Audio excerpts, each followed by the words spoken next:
सरकारी वकील कैसे बने, वकील कैसे बने, आज के इस वीडियो में यही जानने वाले हैं। तो चलिए बिना देर करते हुए इस वीडियो को स्टार्ट करते हैं। तो प्रत्येक व्यक्ति अच्छे पद पर कार्य करना चाहता है। इसके लिए वह उच्च से उच्च शिक्षा प्राप्त करना चाहता है और उसी के अनुरूप अपना जीवन यापन करता है। प्रत्येक व्यक्ति की रुचि अलग अलग होती है, रुचि के अनुसार ही वह अपना व्यवसाय चुनता है।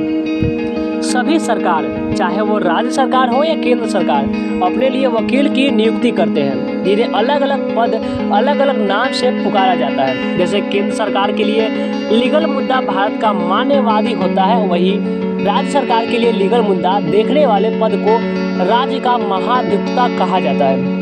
खैर ये तो बेहद ही उच्च स्तर के अनुभवी वकील होते हैं, लेकिन आज सरकारी वकील के रूप में APO या असिस्टेंट प्रोसिक्यूटर ऑफिसर के विषय में चर्चा करना जा रहे हैं। तो चलिए, राज्य सरकार द्वारा हर साल ऐसे अनुभवी वकीलों की नियुक्ति के लिए APO परीक्षा का आयोजन किया जाता है। यदि यह परीक्षा पास करने में सफल हो जाते हैं तो आपको सरकारी वकील के रूप में राज्य सरकार द्वारा नियुक्त कर लिया जाएगा।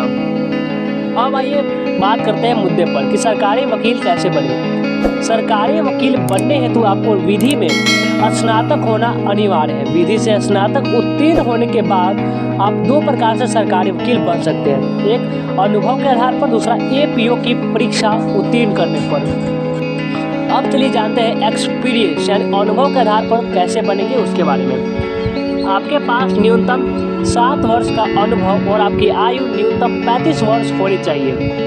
आप एक बहुत चर्चित और प्रसिद्ध वकील हो। आपका राजनीतिक संपर्क भी अच्छा होना चाहिए। राजनीतिक संपर्क अच्छा होने पर आपका चयन सरकारी वकील के रूप में हो सकता है। सरकार के द्वारा चयनित होने पर आप सरकार की इच्छा अनुसार ही सरकारी वकील के पद रह सकते हैं। सरकार बदलने पर नई सरकार द्वारा आपको पद से हटाया जा सकता है।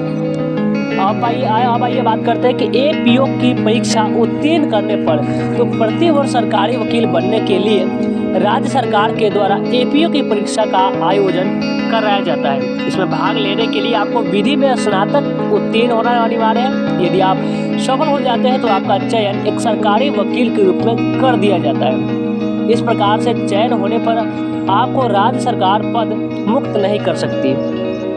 अब आइए बात करते हैं APO का फुल फॉर्म क्या होता है। APO का फुल फॉर्म होता है असिस्टेंट प्रोसिक्यूशन ऑफिसर। इस परीक्षा का आयोजन राज्य सरकार के द्वारा किया जाता है। और APO परीक्षा यानी कि कितने चरण में होती है, तो APO एग्जाम होती है वो 3 चरण में होती है, प्रारंभिक परीक्षा, मुख्य परीक्षा और साक्षात्कार।